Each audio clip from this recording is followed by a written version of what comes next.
Bom dia, pessoal. Sejam muito bem-vindos ao último dia do QBA Day, o maior evento de securitização do país. Esperamos que vocês estejam aproveitando o evento, os espaços dos participantes e principalmente os canais interativos.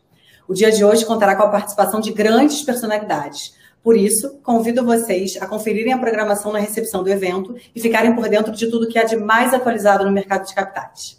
Acompanhem a Cubar também nas redes sociais, lembrando que a partir de segunda-feira abriremos as inscrições para os nossos cursos. Não percam essa oportunidade, pois os cursos são concorridos e as inscrições são limitadas. Vou aproveitar o momento para abrir o primeiro painel do dia. E no primeiro painel eu tenho a honra de convidar o Fábio Zenaro, da B3, o Adalberto Felinto, do Banco Central do Brasil, o Daniel Daulemos, da Singulari, e o José Alexandre Freitas, da Oliveira Trust, que discutirão o tema infraestrutura do mercado, os desafios de um serviço que precisa ser invisível, sob a mediação do Carlos Augusto Lopes, que acabou de voltar, e eu passo a palavra para o Carlos.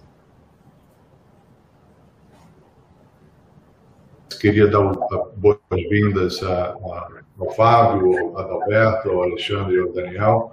Obrigado por aceitar o nosso convite de participar desse painel, que é um painel que, como a gente coloca, de fundamental importância para o desenvolvimento do mercado. Coloquei isso logo na abertura do evento e vou querer explorar bastante isso aqui, né?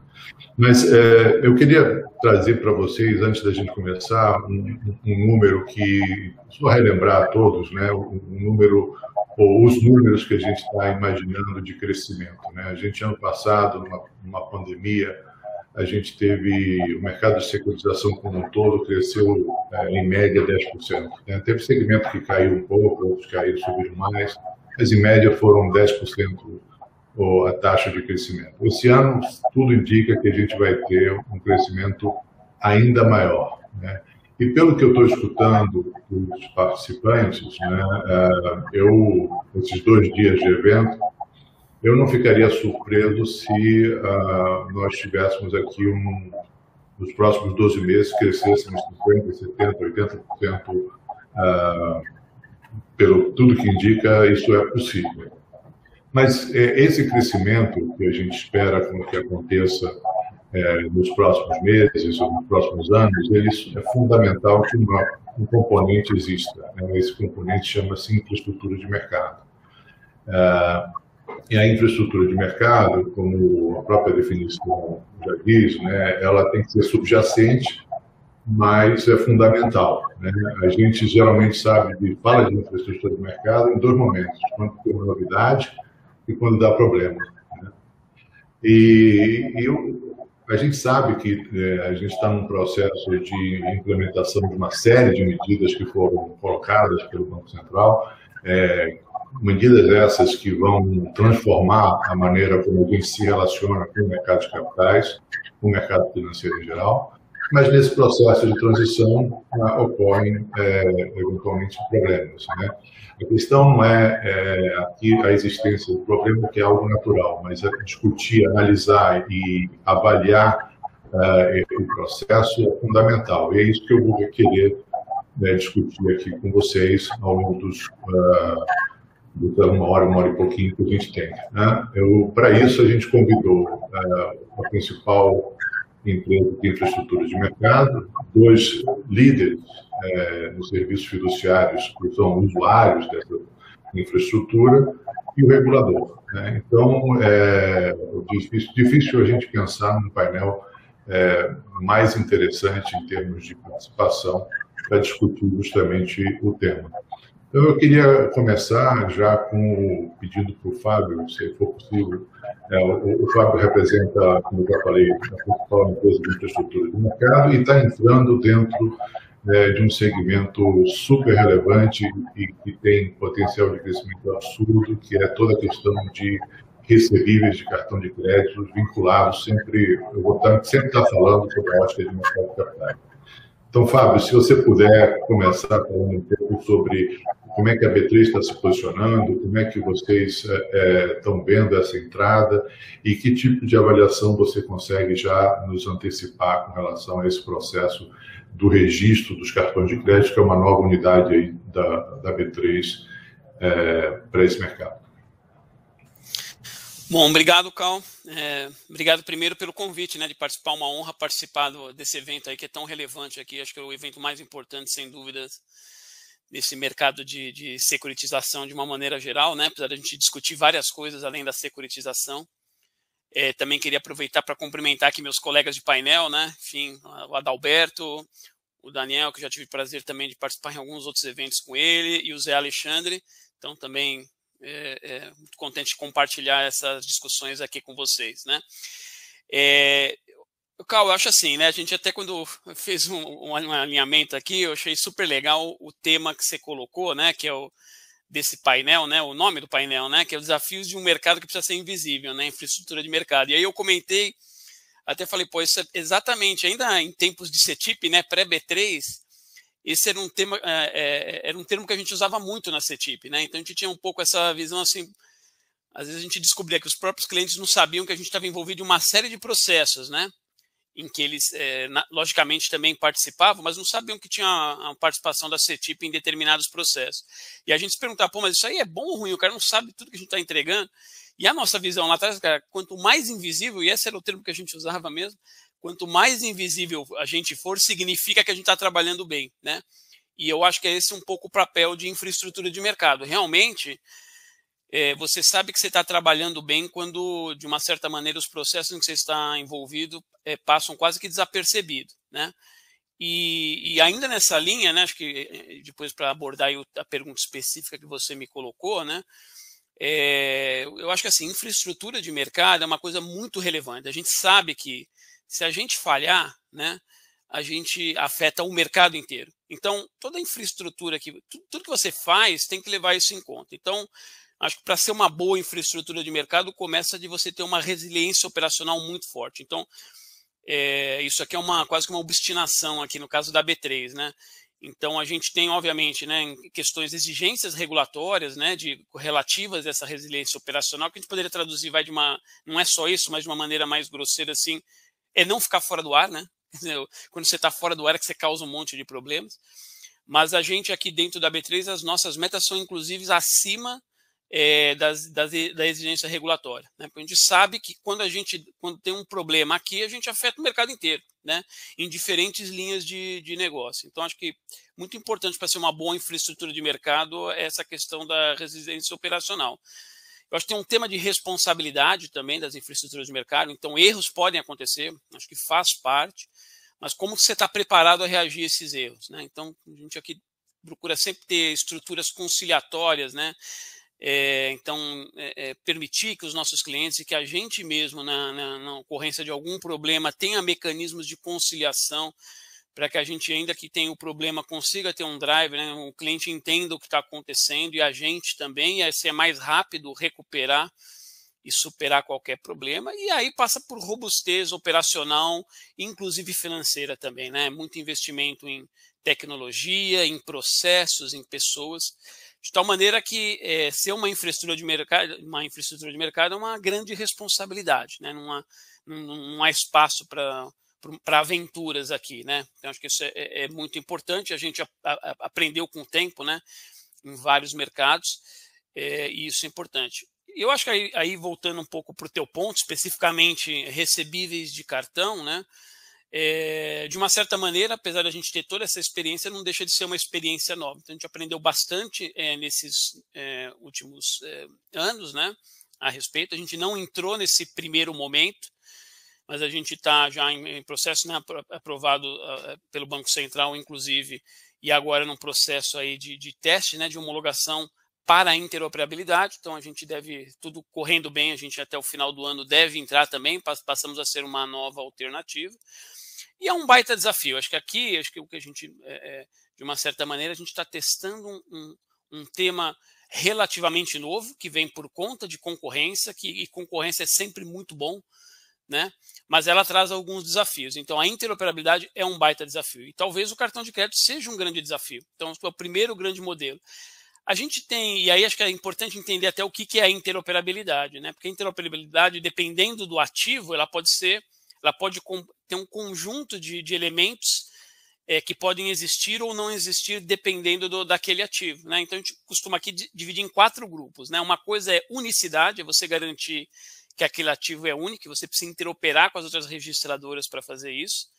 Você tem um tema de troca de informações, consultas, né, que é muito forte no tema de cartão de créditos, né? Você tem o tema de portabilidade, transferência, né, eventualmente entre registradoras por decisão do cliente. E você tem um tema de gravames, né, utilização do ativo para garantias, né? Então, tudo isso gera essa questão de interoperabilidade. A depender do ativo, você vai ter mais ou menos desses elementos. Então, só para dar um outro exemplo, saindo do mundo de cartões, mas, por exemplo, no caso de CPR, né, a gente começa ainda, obviamente, a regulamentação de CPR também está evoluindo para uma coisa melhor, né?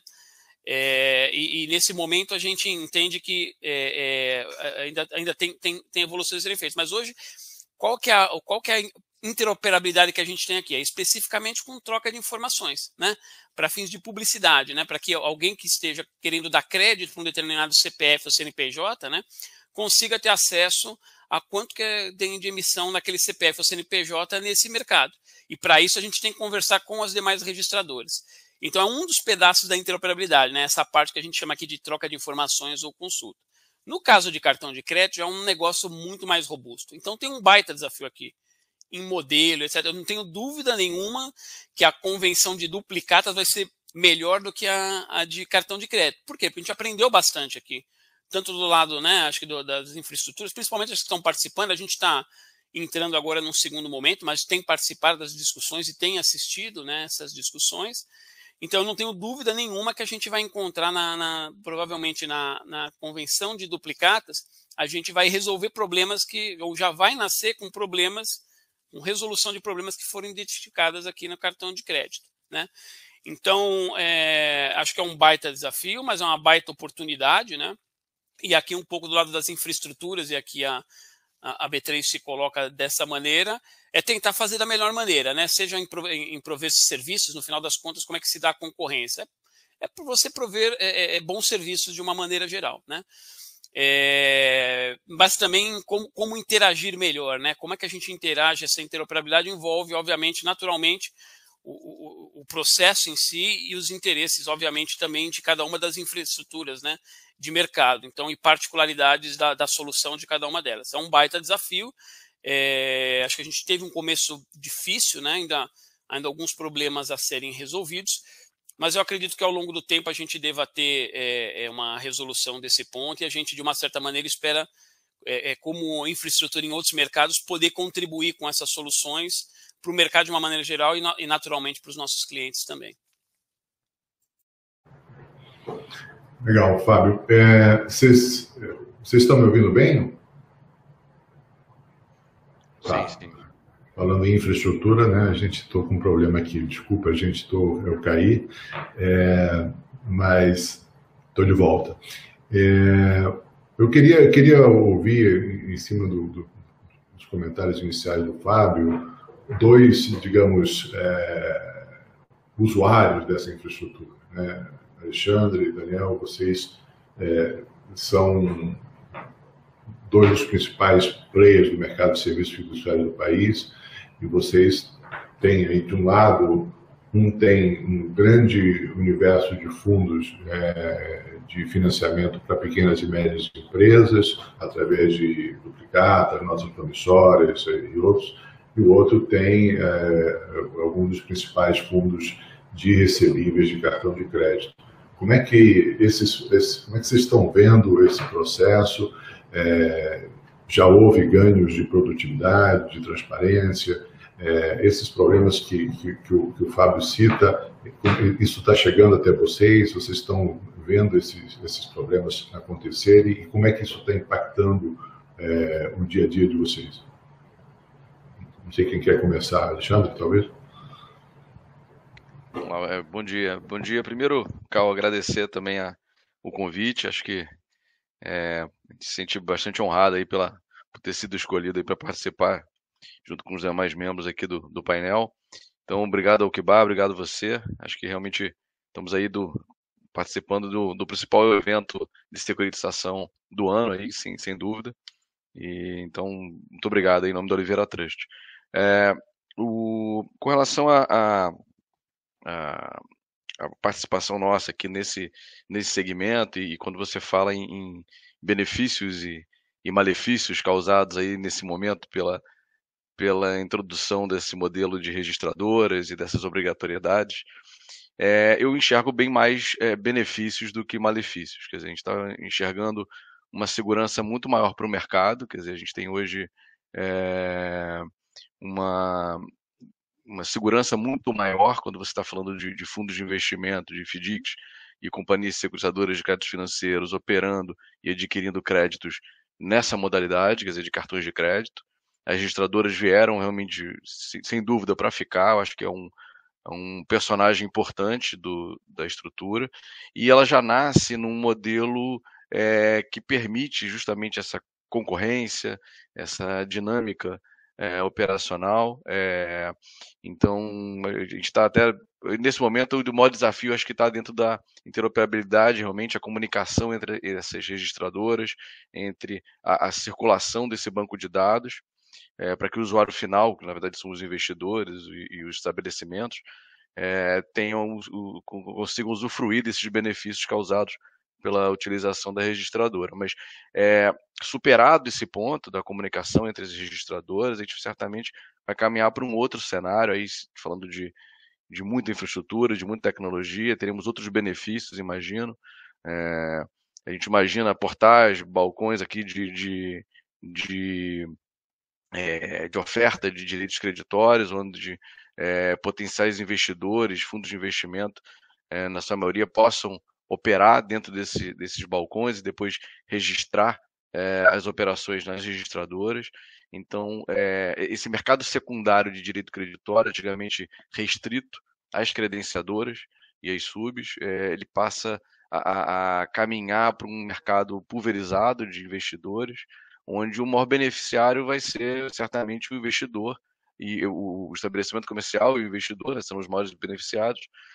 O estabelecimento com taxas mais benéficas, quanto menor a taxa, maior vantagem, sem dúvida, para ele antecipar a carteira, e para o investidor pela segurança trazida, pela velocidade no processo de aquisição.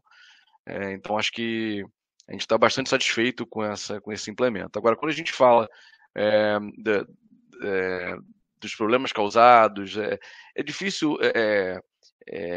a gente penalizar uma norma que tem 2 anos. Quer dizer, o mercado teve tempo, sem dúvida, para se adaptar, só que é muito difícil quando essa norma ela faz com que obriga que essas partes, essas instituições privadas, se relacionem de uma forma comum, onde até em certo ponto são concorrentes dentro de um mercado de crédito. Então, ficou muito difícil essa imposição, esse elemento da relação entre elas, da interoperabilidade. Eu acho que o Banco Central foi bastante rígido aí com esse implemento, então causou, sem dúvida, questão aí de prazo de implemento, de homologação para a produção e para a utilização pelos fundos de investimento. Então, a gente enxergou aqui que realmente ainda tem hoje alguns problemas, a gente tem assistido. Estamos longe, acho que ainda tem algum tempinho aí para poder estar 100% perfeito no cenário que a gente imagina. Mas a gente tem visto algumas alternativas para conseguir superar isso e não causar nenhum tipo de problema para os fundos de investimento. Então, FDICs operando direto com as registradoras que fizeram o registro original do crédito, ao invés de centralizar as operações em uma registradora única. Então, o FDIC opera com várias registradoras até a gente ter essa interoperabilidade funcionando de forma segura e plena, que imagina-se para os próximos meses, né? Mas é uma forma do fundo também não ter prejuízo, o investidor continuar tendo a carteira remunerada. Então, assim, tentando resumir aqui, a gente entendeu como muito positivo, estamos bastante otimistas, investimos muito em tecnologia para esse produto, estamos ansiosos também para o implemento. O Fábio falou bem das duplicatas, também tem os recebíveis imobiliários, né? Acho que esses também virão, acho que é, se não me engano, 2023, depois o Roberto pode me corrigir, mas acho que é 2023 o prazo. Acho que foi isso aí que o Otávio Damasio comentou no primeiro dia, né? Esse a gente também está bastante entusiasmado, porque é um segmento que tem tudo para dar mais segurança ainda. A gente já tem os cartórios de imóveis, mas para o direito creditório em si funcionar dentro desse segmento de registradora também vai ser fantástico. Mas é isso. Obrigado aí. Passar a palavra para o Daniel também. Deixa eu só te perguntar uma coisa. Então, a solução que você está dando hoje para os teus clientes vamos operar com uma registradora específica, cada fundo opera com uma determinada compra recebível de uma determinada registradora. Na verdade, a gente tem alguns... os nossos clientes variam muito em função da sua natureza, né? Mas quando a gente fala de uma credenciadora, o FDIC dela, obviamente, se relaciona direto com a registradora, onde nasceram os direitos creditórios daquela credenciadora específica. Então, vou dar um exemplo aqui, por exemplo, a Stone com a TAG, ou a Cielo com a CIP. Então, você tem ali um caminho natural, que foi o nascimento daquele direito creditório dentro daquela registradora, vou me relacionar com essa registradora para aquele fundo específico.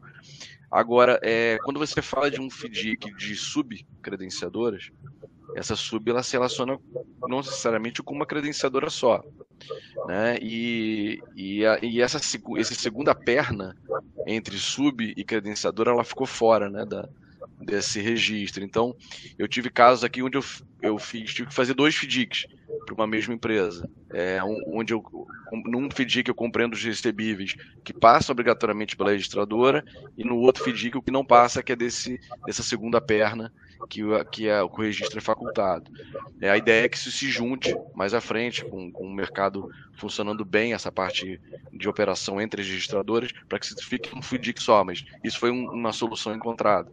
A outra foi eu ter várias registradoras diferentes. Se eu estiver operando um FDIC de um grande investidor que quer comprar recebíveis em balcão, né, de uma forma secundária. Se ele quiser comprar antecipado de um lojista Cielo, eu tenho que ir na CIP. Se ele quiser de um GetNet também. Se ele quiser um Stone, eu vou ter que ir na TAG. Eu vou numa CERC, quer dizer, dependendo de onde está o recebível, eu me relaciono com elas. Então, isso foi mais investimento aqui de tecnologia pela Oliveira Trust, que eu tive que me comunicar com todas as registradoras, mas a gente conseguiu, já tá funcionando perfeitamente. Agora a gente está guardando a comunicação entre elas para ter a segurança total, e aí o modelo acho que flui de uma maneira muito mais dinâmica. Legal. Daniel, e você?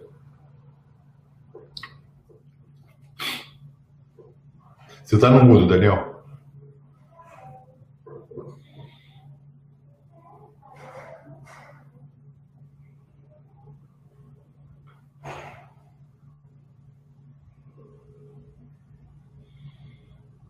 Bom, não é só a minha infraestrutura de mercado aqui que está... Bom, enquanto a gente recupera o Daniel, talvez, Adalberto, se você puder já assumir e comentar um pouco, parece que voltou aí. A gente continua sem te ouvir, Daniel. Vou passar a palavra para o Adalberto, se você puder, por favor, enquanto a gente tenta resolver o problema do Daniel. Obrigado, Carlos. Está me ouvindo? Muito bem. Então, bom dia a todos. Muito obrigado pela oportunidade, pelo convite, que muito nos honra. Um abraço aí para o Alexandre, para o Fábio. É muito bom estar aqui nesse momento. Achei muito oportuna, né, essa situação, da onde pudemos discutir já quase 3 meses de implantação da norma, uma reflexão mais aprofundada, mais estruturada, com um público tão vasto, né, para a gente avançar nesse grande movimento de modernização do sistema, né, de sedimentação de uma estratégia, acho que uma estratégia vencedora, né, do país, em fundamentar nas infraestruturas de mercado essa possibilidade de atuação em busca do bem maior, né, como o Alexandre falou, assim, o que a gente está querendo aqui é melhorar as condições de crédito, o que a gente está querendo aqui é aumentar a inclusão de novos atores, né, no mercado do sistema, o que a gente quer é reduzir esse custo, uma pauta de eficiência grandiosa que todos nós estamos empreendendo um esforço já de muito tempo, né, já de muito tempo. Então, a par das dificuldades que a gente vem enfrentando, dos problemas que vão aparecendo, a gente não pode perder de vista a longa caminhada que a gente vem traçando já há muitos anos, né? Há muitos anos. O processo de proeminência das infraestruturas de mercado no Brasil é algo prodigioso. A gente estava conversando recentemente com o diretor João Manuel, com o diretor Otávio, e vendo o quanto sofisticado é esse segmento dentro da nossa economia, né? Por meio disso, conseguimos viabilizar vários instrumentos de financiamento, o mercado de título público, o mercado secundário, as emissões, tudo isso com grau de segurança, vinculado a liquidações, vinculado a transações seguras. Então, é um mercado que talvez no mundo seja um dos mais sofisticados, mais seguros e mais resilientes. E é impressionante a quantidade de produtos que vão migrando para esse movimento, né? A gente tinha CDBs, tinha outros instrumentos de crédito, e a gente vai alargando o horizonte de atuação de uma maneira muito sólida, muito consistente, com efeitos muito importantes para os investidores, para a economia de um modo em geral, né? Então, a longa trajetória do fortalecimento da atuação das infraestruturas de mercado no Brasil é algo prodigioso, relevante, que a gente nunca pode perder de vista. Nunca pode perder de vista.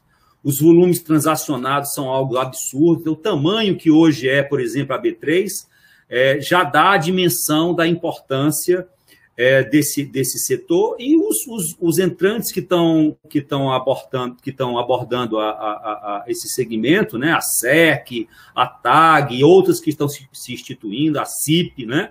A gente vê o quanto isso é importante e é relevante.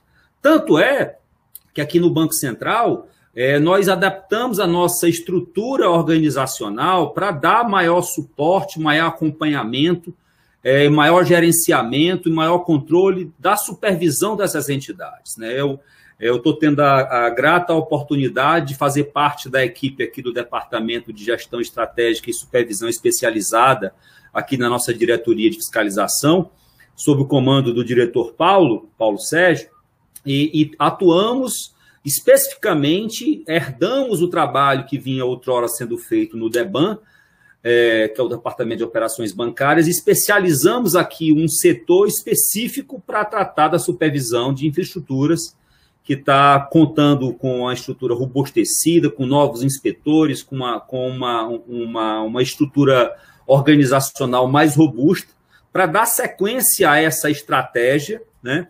Que estamos aqui tendo a oportunidade agora de ter o advento agora dos recebíveis, né, de cartão de crédito, que é um mercado fabuloso, né, pessoal? Assim, é um mercado gigante, e a despeito do seu tamanho, o potencial, eu ousaria dizer, é muito maior, né? Os múltiplos que serão oportunizados em cima disso, e basta ver o interesse dos investidores, inclusive internacionais, nesse segmento. Então, nós estamos tratando de algo que deve duplicar, triplicar em poucos anos, né? E a estratégia de atuação do banco, eu acho que foi muito feliz, porque também é uma estratégia de incorrer e estimular a concorrência nas próprias infraestruturas, né? As infraestruturas, elas têm uma tendência de se centralizarem, né? Elas têm ganhos de escala, é um segmento da indústria que tende a se oligopolizar, né? Pelos ganhos de eficiência, pelos ganhos de atuação. Então, existe quase que uma tendência de que esses movimentos eles sejam movimentos centralizadores. Mas o Banco Central achou por bem, e acho que de maneira inteligente, garantir algum nível de concorrência também nesse segmento. Porque isso promove maior eficiência, porque isso promove maior concorrência, dá mais oportunidade para os atores, sofistica ainda mais a oferta de produtos, né, de serviços. Então, é algo que tem sido, sim, exitoso a gente garantir que tenha mais players no mercado de infraestrutura, no mercado de registro, propriamente dito, até para fazer face à demanda que é também relevante, robusta, por parte dos financiadores, que são muitos no Brasil, e pelos credenciadores, né? Então, o que a gente está vendo é a formatação de uma estrutura de mercado plural, complexa, concorrencial e extremamente sofisticada. Então, a par desse grande desafio, não poderia ser outra as dificuldades que a gente está tendo de dar sequência a esse movimento, né? É natural que, tendo a convivência entre atores que já tinham um legado grande, né? A CIP já atuava de muito tempo, já tinha aí um volume de clientes, não pela quantidade, mas principalmente pela quantidade, abarcando quase que 70%, 80% do mercado. É natural que essa migração para um sistema mais pulverizado, mais capilarizado, com outros pontos de interseção, viesse a promover, de fato, algum nível de cuidado. E o desafio do regulador nisso não foi um desafio nada trivial, porque, a despeito do comando, da necessidade e da plena consciência que precisávamos de cooperação entre essas instâncias, a norma veio para isso, né, para instituir incentivos para a cooperação, mas a concorrência, ela naturalmente também naturalmente provoca algum nível de dificuldade para essas instâncias de cooperação. Então, são entidades que são chamadas, convidadas, estimuladas a cooperar, mas, ao mesmo tempo, se propugna, se estimula, se incentiva que se diferenciem e que sejam também concorrentes. Então, o processo de instalação disso tudo, e os meus amigos que estão conosco nesse trabalho já há algum tempo, né, vivenciaram que realmente é algo difícil, algo complexo, porque essa danada da interoperabilidade, ela é algo que mimetiza a centralização, respeitando a diferenciação, né? A interoperabilidade, ela é um arranjo sofisticado de promover um ente único, um sistema só, mas distribuído, e entidades que são entidades diferentes e concorrentes. Então, o nível de detalhamento, o nível de aprofundamento, o nível de dificuldade para a especificação desses sistemas, a especificação dessas rotinas, a especificação desses protocolos em entidades do tamanho gigantesco, né, de credenciadoras que nós temos no Brasil, que são gigantes, com outras que estão sendo recém-criadas, com poucos clientes e com poucas necessidades de complexidade de sistema. Então, essa homogeneização foi algo que foi tratado aí ao longo do ano de 2019, 2020. Nós tivemos que prorrogar a norma 2 vezes, né? Vocês testemunharam isso, para dar tempo para que o mercado pudesse se adaptar e criar os seus sistemas de maneira mais coesa. Mas chegou um dado momento que a gente teve, não, tá bom, a gente vai entrar, precisamos disso, os nossos estabelecimentos comerciais não podem ficar travados indefinidamente no seu principal ativo, que são seus recebíveis, que são seus clientes. Nós precisamos avançar nisso e, a partir desse comando dado pelo presidente Roberto Campos Neto, a gente vem implementando isso desde junho. É óbvio, é notório que os primeiros 3, 4 dias foi algo muito difícil, porque os sistemas legados tiveram um nível de estresse muito grande. Algumas circunstâncias foram notadas só nesse primeiro movimento, então foi algo muito difícil, mas com o esforço, com a dedicação e com a competência desses atores, né?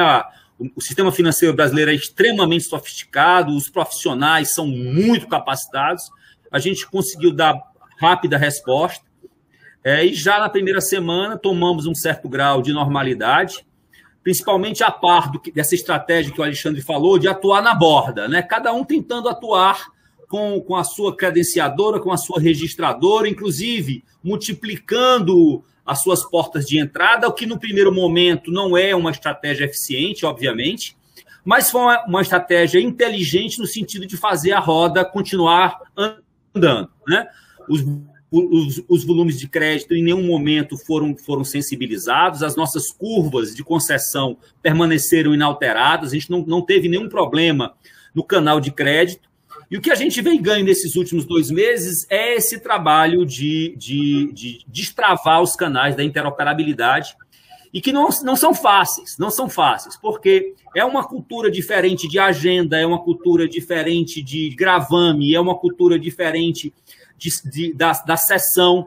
Então, a gente está tendo que promover uma homogeneização desses entendimentos, né, para garantir um funcionamento mais harmônico desse movimento, que hoje a gente está com quase 90% das operações já interoperando num grau de normalidade. Então, a 16 de setembro, a gente já está com um volume considerável de operações transacionando pela Interop, né? Obviamente, tem muitos problemas ainda a serem resolvidos, mas do bem público que a gente está promovendo para o Brasil, né, de concorrência, de acesso ao crédito, de spreads menores, de opções para os estabelecimentos comerciais se financiarem, é algo que, de longe, o benefício de longe supera qualquer custo que a gente vem empreendendo. Já me delonguei muito aí, Carlos, vou fazer a roda girar. Falar com o Daniel. Deixa eu fazer a roda girar e fazer os outros falarem um pouquinho. Daniel, conta para a gente aí como é que você está a sua experiência. Estão escutando ou não? Sim. Obrigado, desculpa o problema. A gente atua pouco e obrigado pela oportunidade novamente, prazer estar com todos aqui. Acho que a gente atua pouco em cartões, né? O que a gente tem visto, acho que dados os problemas iniciais, é uma grande ansiedade dos clientes. Acho que diferente do Freitas, a gente está no mercado mais de subadquirente e de consumidores, vamos dizer, de FDICs que gostariam de comprar a agenda, ou seja, esse mercado ainda não começou em função dos problemas que a gente está enfrentando, né? Acho que dos problemas que a gente enfrentou nesses primeiros três meses de operação, tá? Acho que, como todos, a gente vê um mercado muito bom pela frente. Acho que o mercado é um mercado que vai aumentar o número de oportunidades, aumentar o número de agentes comprando e acessando o crédito num mundo que era um mundo muito restrito, um mundo muito fechado. Quanto ao nosso posicionamento em duplicatas, que daí é o próximo, vamos dizer, o próximo grande passo aqui dessa indústria de registro, aí a gente vê com um pouco mais de preocupação, porque a gente vê que a gente entende que o desafio é muito maior do que o desafio de cartões, em função principalmente do modelo que foi proposto, de uma quantidade, são muitas empresas, totalmente descentralizado, né? É diferente do modelo de cartões, onde tem uma centralização grande. A gente tem um número de companhias enorme que vão ter que acessar poucas registradoras, e isso a gente vê com bastante preocupação. Tá, então, acho que espero que o mercado realmente seja um mercado próspero daqui em diante, seja um mercado bom, mas a gente ainda tem bastante preocupação com a implementação de duplicado. E a tua preocupação é uma questão, digamos, se eu entendi bem a dificuldade hoje dessa interoperabilidade na registradora de cartão de crédito tem a ver com questões mais tecnológicas, digamos, pelo que também o Adalberto falou. No caso da duplicata, talvez é mais operacional pelo fato de ser muito descentralizado? É mais porque as empresas que vão ter que acessar as registradoras, né? E daí você tem empresas de todo quanto é tamanho, micro e pequenas empresas, você tem uma diversidade muito grande, um volume muito grande de empresas que vão ter que acessar e não vão acessar igual no mercado de cartões, que você acessa via credenciadora ou via subcredenciadora. Então, eu entendo que o mercado é um desafio bem maior. A gente, principalmente o desafio tecnológico das empresas que detêm a duplicata hoje, que tem esse ativo que não era um ativo financeiro e torna-se um ativo financeiro a partir do momento que entra para dentro das registradoras. Tá? Então, assim, a gente vê um desafio muito maior no mercado de duplicata. A gente é um player bastante relevante aqui em duplicata. A gente torce para que o mercado tenha uma evolução grande.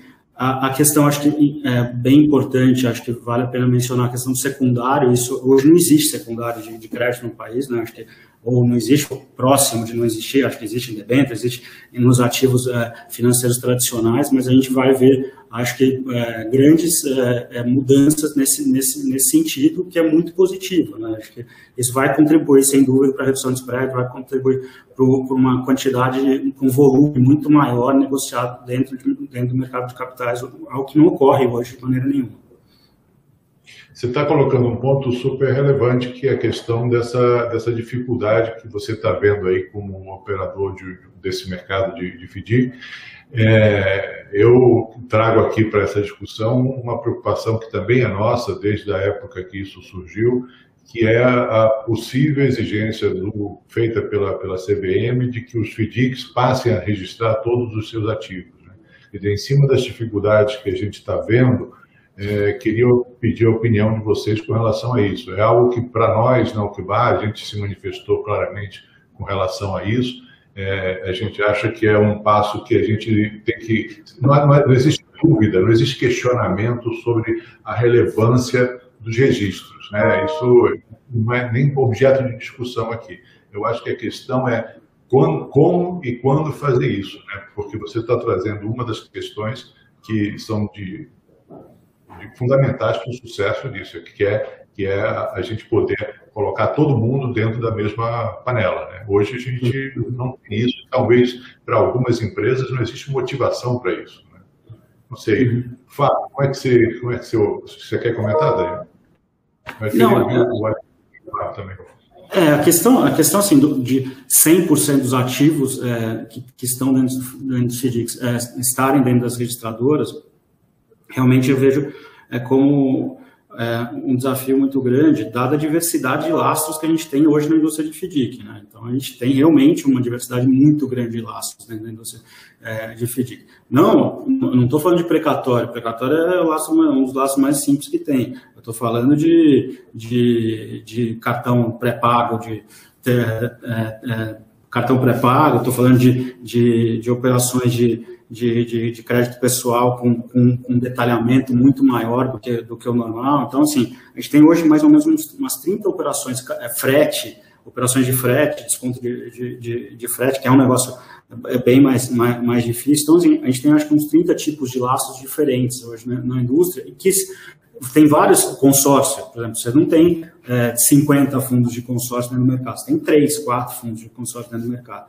São atividades são fundos muito específicos, né? São laços muito específicos que não sei se faz realmente tanto sentido o teu registro disso, e quanto vai ser o esforço de uma B3 para registrar para 3 fundos, ou para 5 fundos, ou para um volume muito pequeno de operações. Então, vale a pena ter isso registrado, ou isso dentro de um ambiente de registro, versus o volume que se opera, se transaciona dentro desse tipo dessa categoria de fundos, por exemplo.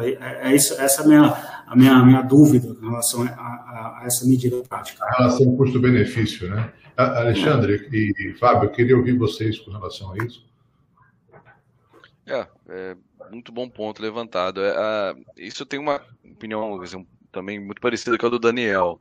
Eu acho que é diferente quando você fala da estrutura da registradora para operações dentro do arranjo de pagamento, de uma estrutura que já era normatizada, já fiscalizada e controlada dentro do Banco Central. Então, você já tem um recebível que circula obrigatoriamente dentro desse cenário, dentro desse universo.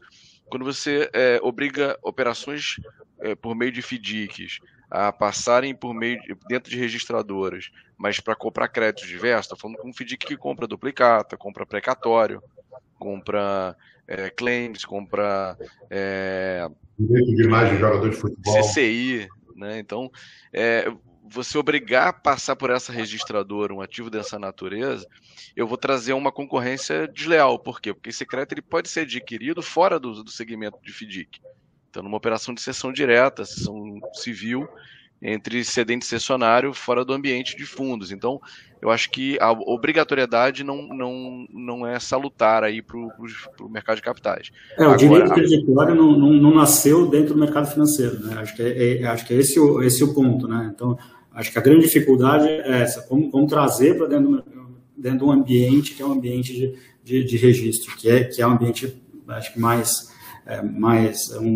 atrelado a produtos financeiros, ou a produtos que estão dentro das carteiras dos FDICs. Desculpa interromper. Agora, você ter o benefício, né, Daniel, para quem usar a estrutura da registradora como uma segurança a mais, quer dizer, sem dúvida isso vai impactar o rating da estrutura, você vai impactar uma segurança, a taxa de captação do FDIC, que tem 100% dos seus recebíveis transitando por registradores, certamente vai ser uma taxa mais benéfica para o tomador. Então, você tem um monte de qualidades aí, benefícios dessa estrutura, mas a obrigatoriedade me parece um pouco fora da curva nesse momento aí, se me permite, Carl. Desculpa, Fábio. Desculpa, vai lá. Não, eu acho que só para acrescentar aqui, acho que certamente o Daniel e o Alexandre tem uma visão mais ampla do que a minha, né, de tudo que compõe a carteira de um FDIC e conseguem antever essas dificuldades, né? O que eu posso acrescentar aqui, eu acho que assim, no mundo de recebíveis de cartão e duplicatas, pensando no modelo escritural, né, de uma certa maneira você já vai ter uma normatização pelo ativo. Então, mesmo, vou pegar um exemplo qualquer, factoring, né, que estaria fora até de normatização, enfim, não está embaixo de Banco Central, etc. Ela naturalmente vai ter que operar dentro desse mundo novo, né, já está operando no caso de cartões e vai ter que operar no mundo de duplicata escritural, porque vai ser uma regra do produto. Então, não importa que tipo de parte você vai acabar tendo que passar por esse processo, né? De uma certa maneira, não por quem você é, mas aquilo que você está negociando. Então, quando você pega esses grandes grupos, de uma certa maneira, você vai nivelar esse nível de exigência dentro desse grupo de produtos. Agora, tem essas particularidades que aí Daniel e Alexandre tem muito mais, já citaram alguns casos aqui, que podem ser mais desafiadoras. E a gente, como infraestrutura, você fala, não existe, né, uma infraestrutura, não, manda aqui para mim que eu dou um jeito, manda uma planilha que a gente dá um jeito de registrar isso. Isso não existe, né? Então, até do ponto de vista do regulador, se a gente faz um negócio desse, a gente toma uma cartada aqui, porque a gente tem que ter muito controle do o que é aquilo, né? Tem que saber explicar, tem que ter um mínimo de controle desse processo. Então, talvez, e aí eu não consigo visualizar 100% do que compõe uma carteira de um FDIC, né? Mas talvez a gente tenha, nesses casos específicos, né, um pouco mais de dificuldade de como trazer isso para o nível de registro de uma infraestrutura, dada a diversidade e particularidade, né, de cada um desses outros ativos. Então, para esses grandes grupos, eu acho que, de uma certa maneira, essa exigência acaba se normatizando dentro do próprio produto, cartões, duplicado escritural, etc. Agora, vai ficar um pedaço aí que vai ficar um pouco mais complexo, precisaria entender como é que a gente faria isso de uma maneira que trouxesse a segurança para o mercado e não onerasse demais, né, os próprios FDICs e talvez até a infraestrutura, né? Acho que esse seria o desafio. Vai lá, Alexandre. Se me permite, Carlos, até tem uma pergunta aqui do Evandro também, com relação às garantias vinculadas a esses ativos. Realmente, quando você faz a operação dentro da registradora, você está controlando a titularidade, mas as garantias, as obrigações acessórias, elas acompanham a principal. Então, quando eu faço aquisição por meio da registradora, eu garanti minha titularidade. Dentro do meu FDIC, eu tenho agora como comprovar que eu vou conseguir executar aquele crédito porque me pertence. Mas as garantias aí dependem de outro tipo de controle, isso tem que estar nas instituições administradoras, de quem faz a administração fiduciária, de quem detém a administração do fundo, para que a gente possa ter, quando da execução daquele crédito, também o alcance sobre as garantias vinculadas à estrutura, ao crédito principal. Tá? Então, isso vem junto, mas não dentro da registradora. Né? Tá, mas a gente vai depois abrir para as perguntas, a gente vai chamar o mediador para a gente falar sobre isso. Eu queria continuar, porque esse tema aqui para a gente é muito importante, porque a gente tem uma leitura muito parecida com a de vocês, e ouvindo você falar, Alexandre, me lembrou uma situação que eu vivi alguns anos atrás, que tem a ver com a leitura que eu faço dessa necessidade, né, de você ter o registro. A gente acredita que isso tem que sempre vir da parte do investidor, né, e ele tem que saber avaliar o custo adicional desse seguro, desse benefício. E me lembrou uma situação que eu vivi na pele. A instituição que eu trabalhei, a gente fez a securitização de títulos MIFIN bonds, eram bonds do Ministério de Finanças da Rússia. E a gente fez uma operação de securitização para um investidor europeu, só que ele não queria que os bons estivessem dentro do Banco Central russo, né, que era dentro do Ministério onde estava.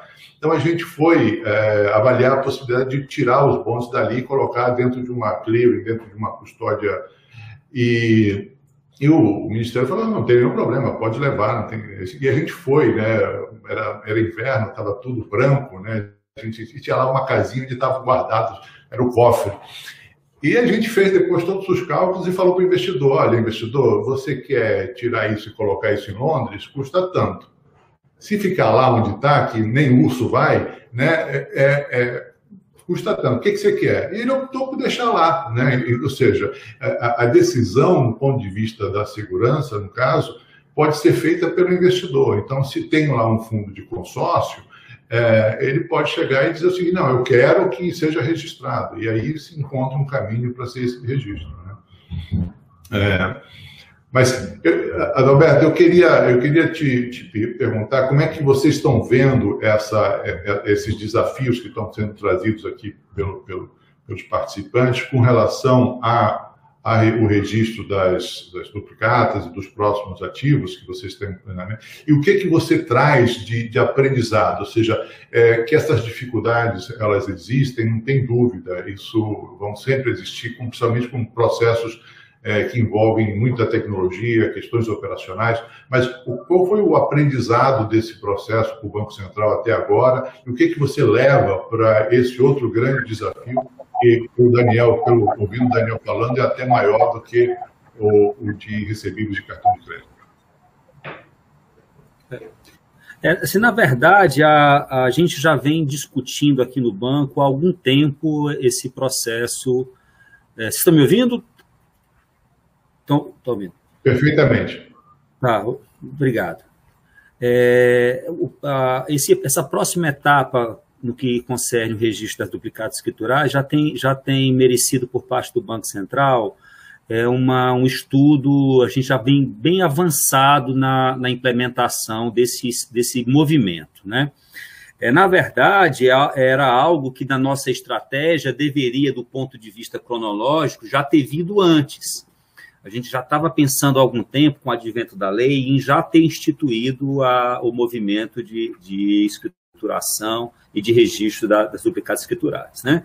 Acontece que com esse movimento todo do registro de recebíveis, a gente se viu na necessidade de refletir melhor sobre essas lições aprendidas, né?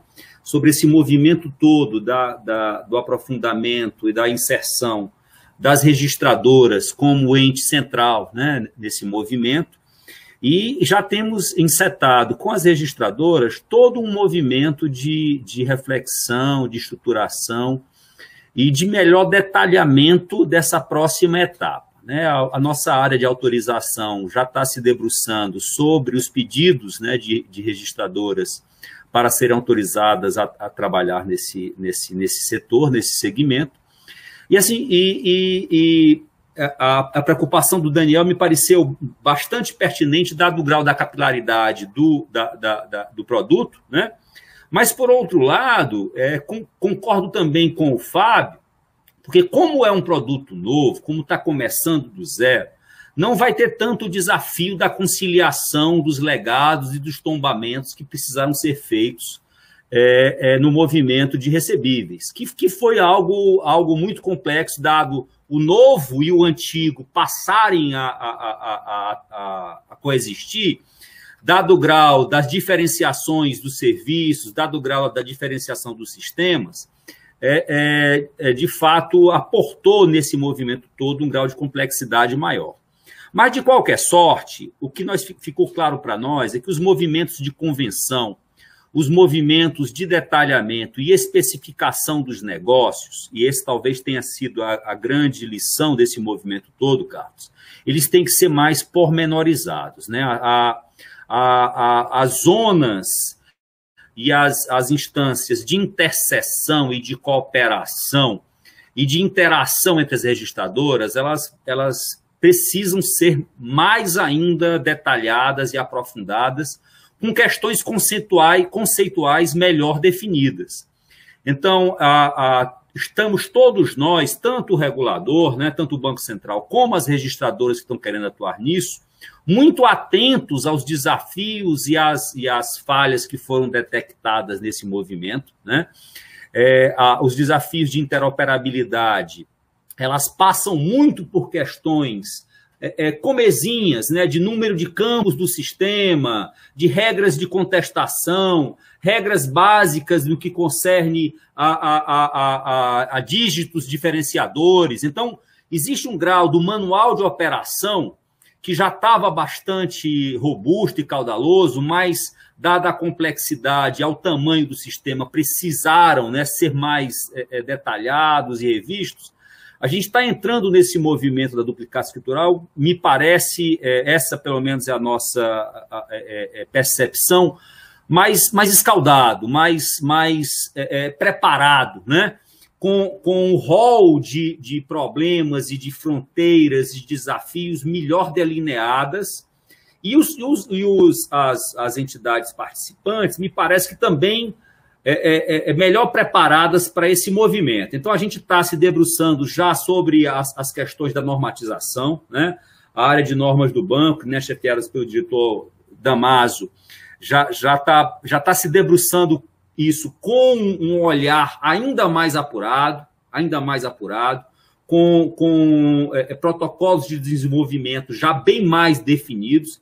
Então, eu quero crer que nessa esteira, a despeito dos desafios que o Daniel falou, da complexidade e da heterogeneidade do segmento, me parece que vamos ter, essa é a nossa expectativa, a despeito de perseguirmos, né, essa intenção de termos múltiplos agentes registrando, melhor preparados nessas definições, nessas fronteiras e nesses ambientes de atuação, sabe?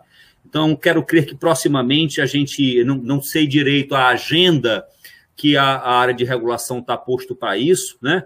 Mas com certeza isso vai ter, por nossa parte, toda a atenção e oxalá a gente possa ter mais eficiência e mais fluidez nesse processo de instauração, que nós entendemos que é importante, que é necessário, né, e que vai ser bom para o mercado. Mas, fora a questão do detalhe do número de dígitos ou questões mais operacionais, com relação ao modelo que foi escolhido, ele vai permanecer? Esse modelo que você coloca, onde os participantes têm que cooperar, mas ao mesmo tempo são competidores e precisam se diferenciar, e o fato de o Banco Central ter passado a responsabilidade desse acordo, né? Esse modelo permanece, vai mudar? Como é que vai ficar isso para os outros registros dos outros ativos? A gente tem a clara percepção, Carlos, que o modelo é um bom modelo. É um bom modelo, né? Assim, o Banco Central atua privilegiando as ações de mercado, né? Nós tentamos ter uma atuação regulatória e de supervisão que favoreça a atuação dos atores de mercado, que prolifere as instâncias de competição e de concorrência, que melhore, que concorra para a eficiência. Então, a percepção é que, a despeito dessas dificuldades nesse segmento específico, a coexistência, né, de múltiplos atores de infraestrutura, né, no caso das registradoras, com o desafio da cooperação, assim mesmo, né, a gente entende que esse movimento dicotômico entre concorrentes e aliados simultaneamente, é algo promissor, né? A gente oferece ao mercado e aos usuários uma pluralidade de serviço e de conveniência que cada uma das registradoras é capaz de dar. A CIP tem um portfólio de produtos e serviços diferente da TAG, diferente da SEC, que vai ser diferente da B3, e isso, por si só, já incorre num ambiente de eficiência. Agora, o que a gente tem que se debruçar, e aí é que eu tentei dar ênfase, é que o espaço de cooperação que é necessária, é obrigatória pelo modelo, ele há que ser mais detalhado, e quando existe essa dicotomia concorrente, cooperante ao mesmo tempo, a gente tem que se esforçar no protocolo, né? A regra, ela tem que ser bem definida, né? Não tem muito espaço para discricionariedade no que concerne ao mandato da cooperação. Então, o que a gente está vendo é que a convenção tem que ser melhor, as regras de interoperação têm que ser melhor definidas, os ambientes têm que ser melhor testados, as capacidades de retorno e de fluxo, elas precisam ser exaustivamente testadas. Então, esse ensinamento me parece de que todo o cuidado no ambiente de cooperação, né, é necessário e é uma lição aprendida para todo mundo, porque é engraçado que quando um elemento de cooperação falha, todo mundo padece. O ambiente requer a resiliência e a boa atuação de todos os atores. Então, se a concorrência não pode ser predatória a ponto de inviabilizar a atuação de um ator, sob pena de todo o ganho, né? Porque o ganho com a cooperação é muito grande, né? Dado o grau de transparência, de possibilidades de negócio que isso causa, isso precisa estar melhor claro, né? Então, ter uma definição desse espaço de cooperação e melhores incentivos, né, para que isso ocorra, né? Eu acho que essa é o desafio que está posto para todos nós, né? Legal. A gente está se aproximando aí já estamos no último terço aí do nosso painel. Eu queria chamar o Alfredo, que é nosso mediador de perguntas para esse painel, e trazer aí perguntas do público para a gente discutir aqui. Bom dia. Eu vou começar por uma pergunta mais macro, mas nem por isso menos importante, e tem até relação aí com o que o Adalberto acabou de mencionar. Então, a Andréa pergunta qual é o limite, né, entre o objetivo da concorrência e descentralização e a permissão de entrada a novos entrantes não adaptados para a robustez e segurança necessárias para a atuação no mercado tão importante. Então, aqui, né, do que a gente entende da pergunta, você tem toda essa questão da interoperabilidade, né, os requisitos tecnológicos e organizacionais para que isso seja efetivamente realizado, e, ao mesmo tempo, você tem um alto nível, né, um alto degrau para aquelas potenciais empresas entrantes nesse mercado. Então, como equilibrar isso, né?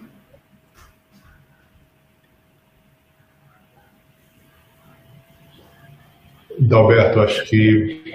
Posso tentar elaborar aqui um pouco?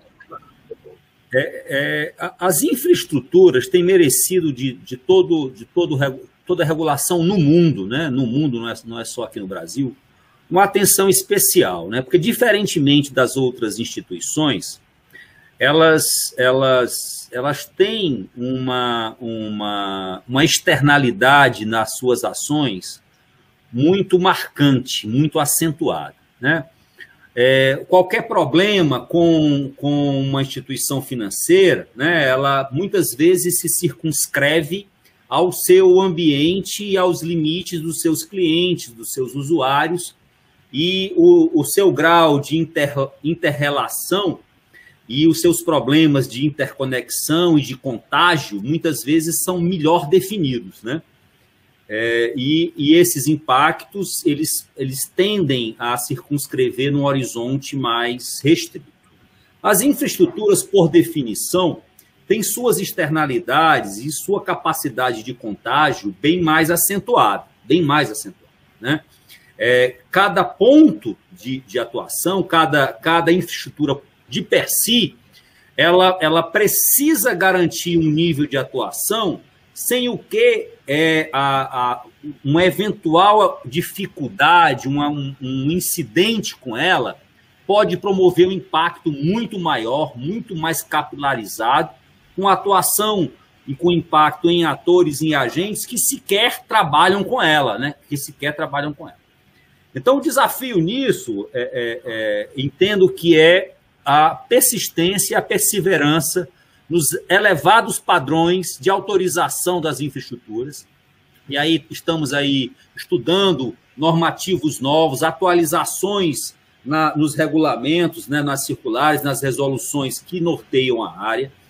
Está em discussão a própria lei, né, de infraestrutura no Congresso Nacional. Então, esse debate ele vem ao encontro dessa preocupação de cuidado na entrada, da elevação da barra de capacidade operacional, de capacidade de gestão de risco, de capacidade de governança ainda maior, e de uma atuação ainda mais firme da supervisão no acompanhamento disso, né? A gente tem feito ciclos de acompanhamento das infraestruturas, ciclos cada vez mais frequentes, e temos atuado não só do ponto de vista do teste, né, da garantia de que a parte de tecnologia, que é central, ela está à altura, os parques computacionais, as soluções de informática estão atualizadas, mas também todo o seu entorno de acompanhamento, de controle, de coordenação, de gestão de risco, de controles internos, cada vez mais depurados. Então, entendo que esse movimento é um movimento sem volta. Se a gente quer, de fato, ter um mercado amplo, como o Brasil precisa, se a gente quer, de fato, ter na estratégia de mercado de capitais, de mercado de crédito, que alcance essa centena de milhões de atores que nós temos, se a gente quer, de fato, ter padrões de financiamento, de canais de acesso à altura do que o país precisa, nós teremos que ter e continuar tendo não só instituições financeiras extremamente sofisticadas, resilientes, como nós temos hoje, né? O Banco Central se orgulha de participar de um sistema financeiro dos mais sofisticados, mais resilientes, mais robustos no mundo, somos reconhecidos por isso.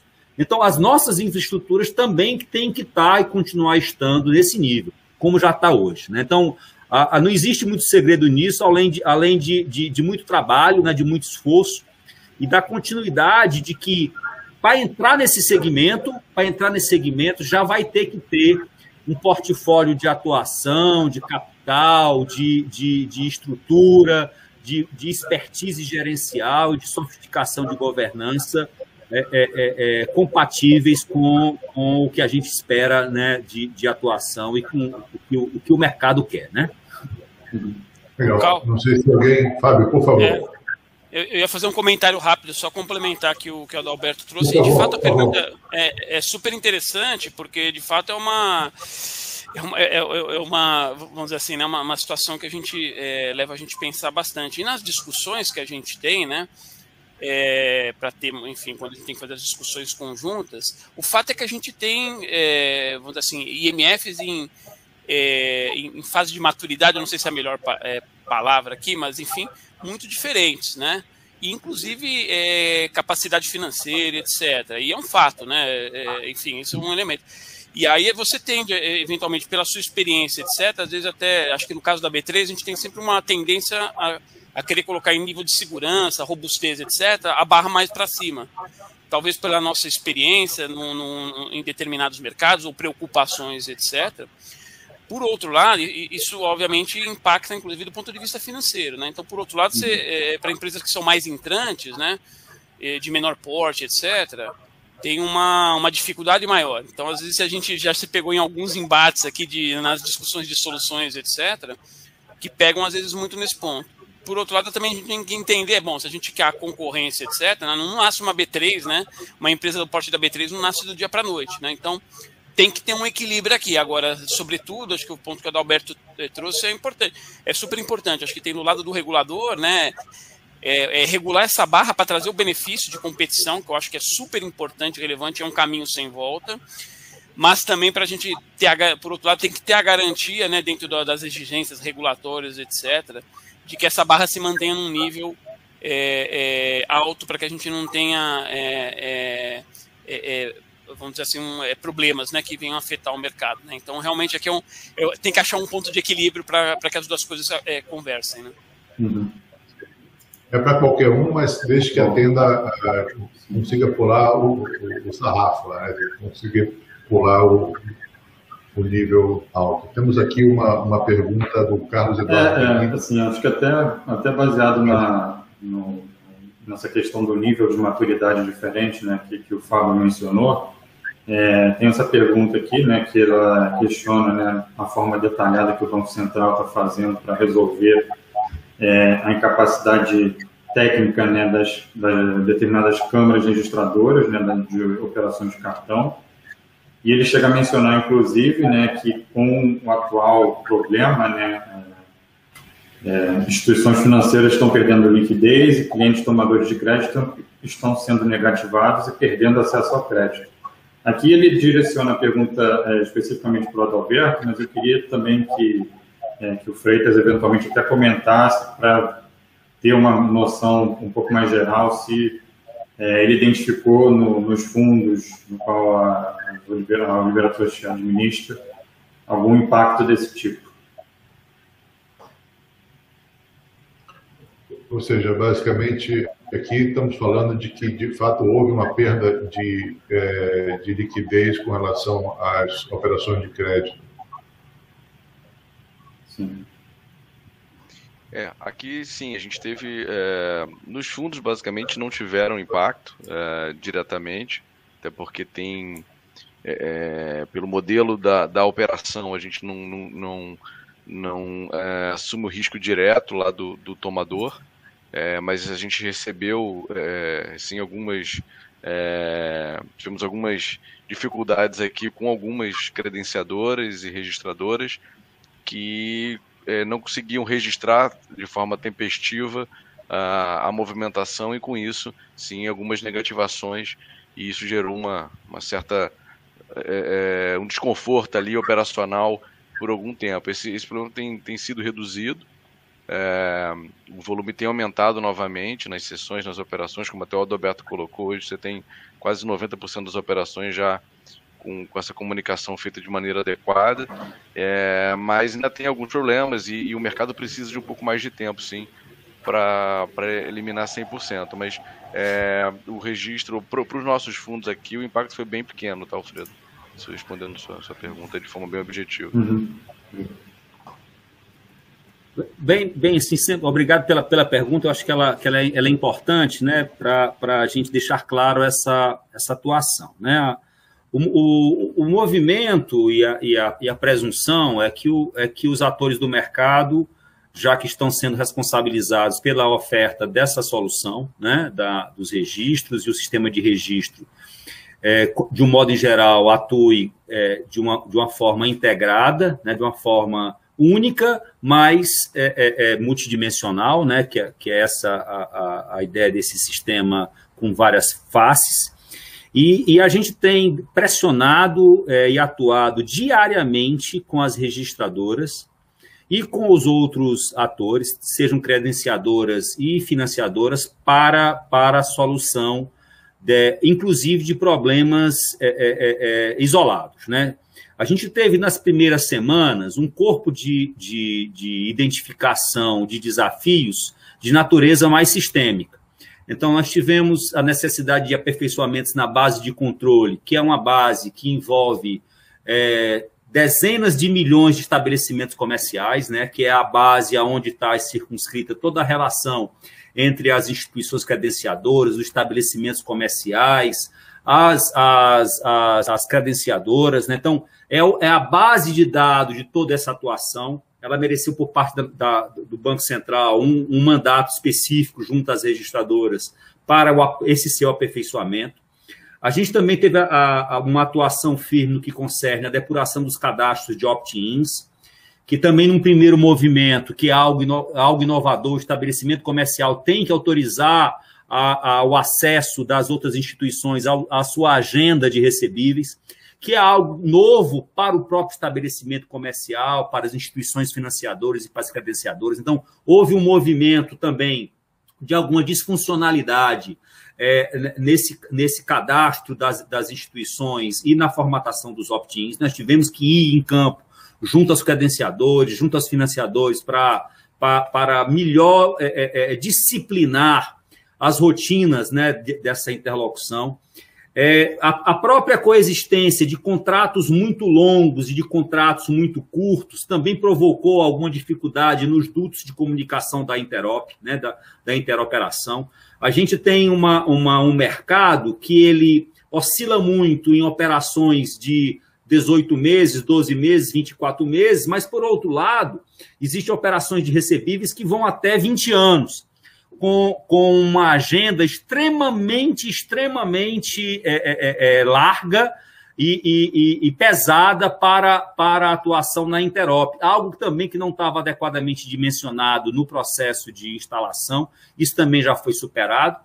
Como também a conciliação das bases dos contratos, porque aí o legado, quando foi tombado, houve alguma dificuldade que persistiu por algumas semanas nesse tombamento, que concerne que algumas registradoras e algumas credenciadoras não estavam tendo acesso às agendas e às informações de outras credenciadoras, né? Então, houve também uma melhoria nessas bases de contrato, de tal sorte que as soluções sistêmicas elas foram implementadas e os números da interoperação já mostram que, do ponto de vista sistêmico, do ponto de vista das operações novas, estão adequadamente normalizadas. O que não quer dizer que não hajam ainda problemas específicos, importantes, claro, mas são problemas localizados, e a gente tem atuado junto às registradoras para soluções, já agora, nesse novo ciclo,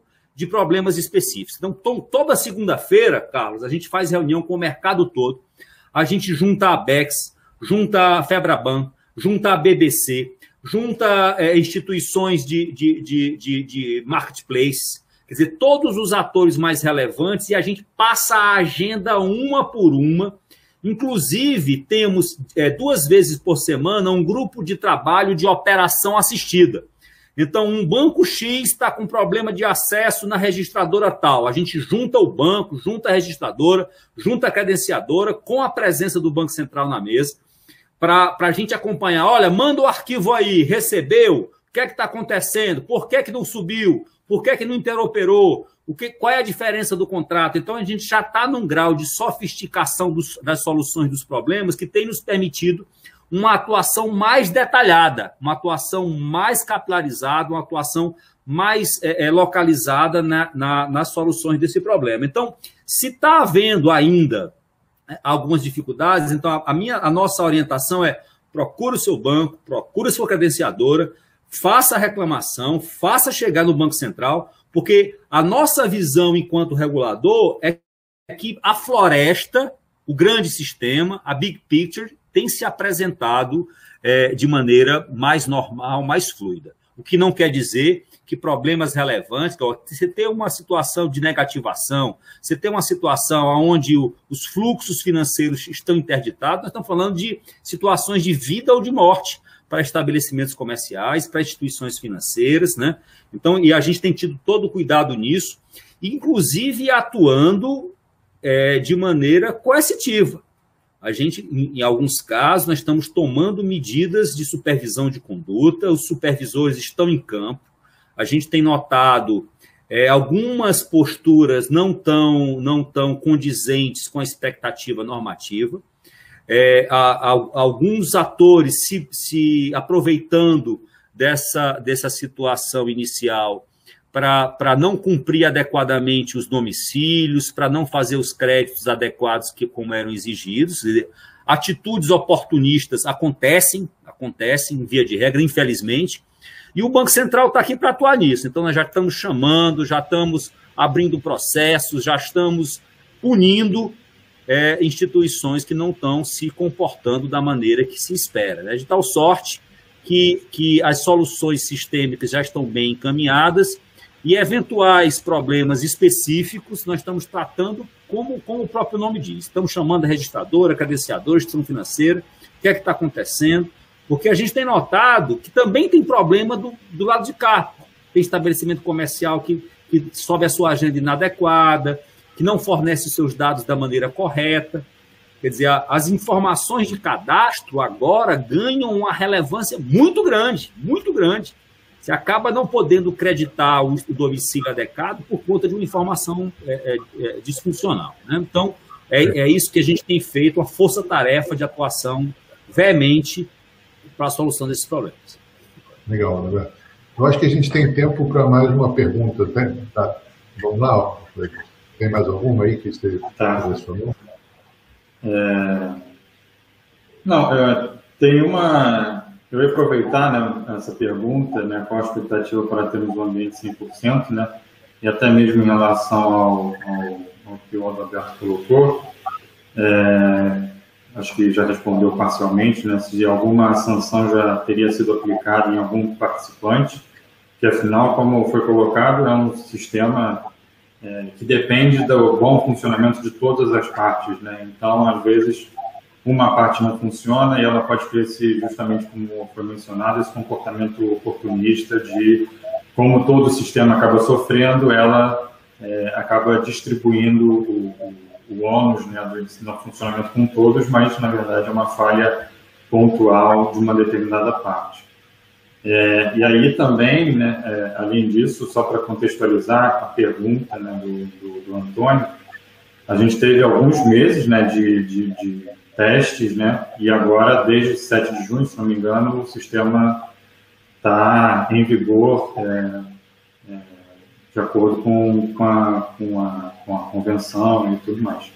E aí eu ia perguntar também se, identificando determinadas falhas nessa convenção, falhas tecnológicas, qual é o poder de intervenção do Banco Central em não só apontar que determinados erros estão acontecendo, mas exigir mudanças nesse documento, por exemplo. A convenção vai ser sempre objeto de alguns aprimoramentos ao longo do tempo, né? Por definição, as soluções nesse ecossistema, elas são muito dinâmicas, né? E vão sempre carecer disso. Então, a gente tem atuado junto às registradoras já em novas versões e novos entendimentos com relação à convenção para pontos que nós já claramente identificamos como oportunidade de melhoria, principalmente na questão dos fluxos de contestação das operações, para ganhar mais celeridade, para ganhar mais normalidade, né, para depurar melhor as informações de liquidação. Então, a nossa expectativa é que novas versões já sejam postas proximamente, né? A nossa área de autorização, o DEOF, em interação com as registradoras, já está trabalhando numa nova versão para isso. Então, proximamente, a gente já deve ter novas versões da convenção. E com relação ao pleno funcionamento do sistema, toda semana a gente está tendo versões novas. Os fluxos de rejeição das apresentações de agenda e das agendas BETICS diariamente se renovam no sistema. Estamos falando de dezenas de milhões de agendas que são postas e colocadas para o acompanhamento. Está muito baixo, a gente está numa faixa de 0,2% de rejeições dos novos contratos. Então, quero crer que nas próximas semanas a gente tenha esse salto, né, que já vem sido galgado de maneira consistente, que hoje já está quase em 90% de sucesso da Interop. Já nas próximas semanas a gente possa chegar aí a um nível adequado de 98%, 99% de acerto, né? Então, tenho certeza que a gente já está quase no final desse processo e já estamos de olhar firme para o futuro, né? Muito provavelmente a gente vai precisar ter um repensar mais estrutural dessas camadas de cooperação, né? Com a melhor definição da necessidade dessas trocas de contrato, né? Então tem aí já uma agenda de uma nova rodada de aprimoramentos no sistema que as nossas áreas já estão se debruçando, né? É um trabalho que não cessa, né? E que, com certeza, brevemente já vai ter frutos mais claros sendo ofertados. Bom, gente, queria continuar esse bate-papo aqui durante muito tempo, mas infelizmente a gente não vai conseguir, a gente estourou o nosso tempo, mas eu queria abrir espaço para as considerações finais de cada um de vocês, sem antes, mas antes agradecer pela participação, pelo debate de alto nível que a gente acaba de realizar e, mais uma vez, obrigado por ter aceito o nosso convite. Começo, Daniel, você quer começar, por favor? Vamos começar. Não, agradeço a oportunidade novamente, acho que foi bastante enriquecedor. O Adalberto Freitas e Fábio, é muito bom participar com vocês e vou para o próximo aqui, que já está começando aqui o meu próximo. Então, obrigado aí. Eu vou sair um pouco antes aqui. Eu sou moderador do próximo, da sala do Singular aqui. Valeu. Até o próximo vídeo. Obrigado.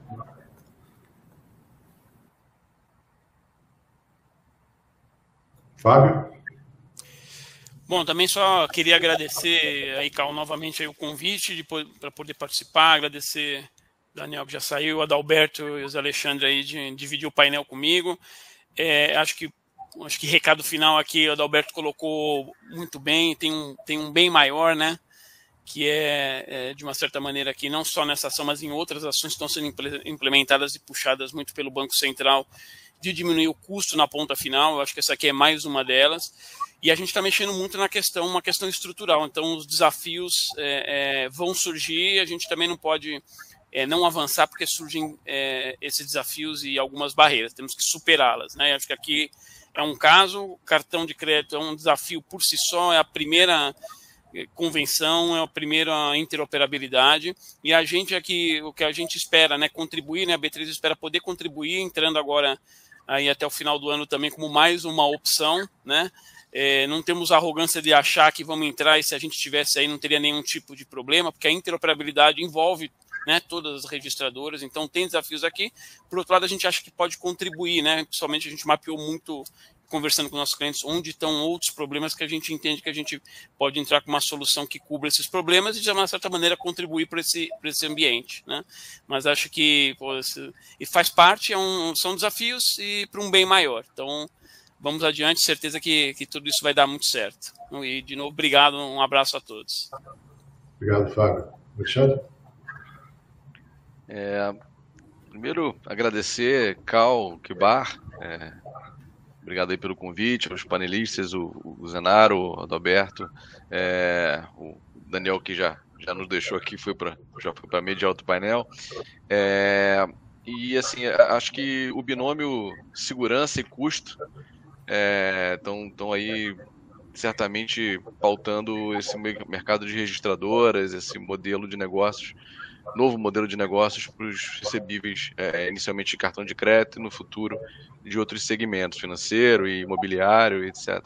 Acho que esse binômio ele traz benefício para o mercado como um todo, quer dizer, você ter a segurança nas suas operações. Acho que num passado tão machucado em operações de crédito, acho que você ter essa segurança, ela sem dúvida vai impactar no segundo ponto, que é o custo. Então, a gente está muito empolgado, investindo bastante no modelo de negócios, na tecnologia embarcada para esse tipo de produto. E então, estamos bastante otimistas sim, com o futuro e acompanhando aí o que o Adalberto e o Zenaro falaram. Acho que novas casas entrarão, teremos mais novidades aí para frente. Acho que a gente tem muito para contribuir. E a gente que lida aqui com direito creditório há 30 anos, acho que de todas as modalidades, acho que é um passo importante para o nosso mercado, né? Então, obrigado a todos. Adalberto, por favor. Só agradecer, Carlos, a oportunidade, a iniciativa, parabenizar pela iniciativa, muito importante, foi um momento muito rico para mim, né? Interagir aí com o Alexandre, com o Fábio, aprendemos muito, né? A atuação do Banco Central tem que estar sempre muito próxima, né? Pautada por esse espírito de cooperação, de interlocução, e é isso que tem marcado muito a nossa atuação. A diretoria do banco tem sempre estado muito próxima, né, do mercado. A gente sabe que só essa interação é que faz frutificar, né, faz crescer, e a me colocar aí à disposição no que for necessário, eventuais sugestões, pontos de atenção. A gente está aqui sempre aberto para ouvir, para acolher e tentar ajudar no aprimoramento desse mercado que a gente sabe que é muito importante e que vocês todos, né, são grandes protagonistas nesse movimento, né? Muito obrigado e sucesso aí no resto do evento. Legal, nós aqui agradecemos, Alberto. Eu acho que eu saio desse painel bastante entusiasmado com o que eu ouvi de vocês. Eu acho que ficou claro a necessidade, como eu falei antes, não está sob discussão a relevância da importância do registro, né? E a competição ela é sempre saudável, né? Lembrando sempre que esse é um mercado de volume, né? Essas empresas, para serem viabilizadas, precisam de volume, mas isso não impede que elas compitam entre si. Acho que vocês colocaram muito bem aí os desafios que tem pela frente, mas eu entendo que eles são conhecidos, ou boa parte deles são conhecidos, e quando a gente tem um problema, mas a gente já sabe que ele existe, já é meio caminho andado. Então, de novo, saio bastante entusiasmado e confiante que a gente vai ter uma infraestrutura cada vez melhor e cada vez mais robusta, sempre olhando, obviamente, a ótica do mercado de capitais. Mais uma vez, muito obrigado e continuem aí com a gente nos diversos painéis e sessões que a gente ainda tem até o final do dia de hoje, terminando a gente termina o evento com uma palestra do secretário do Tesouro, Bruno Puchal, que vai falar um pouco sobre questões macro e como é que o governo está olhando toda essa questão da ótica do mercado de capitais. Muito obrigado e até breve. Obrigado.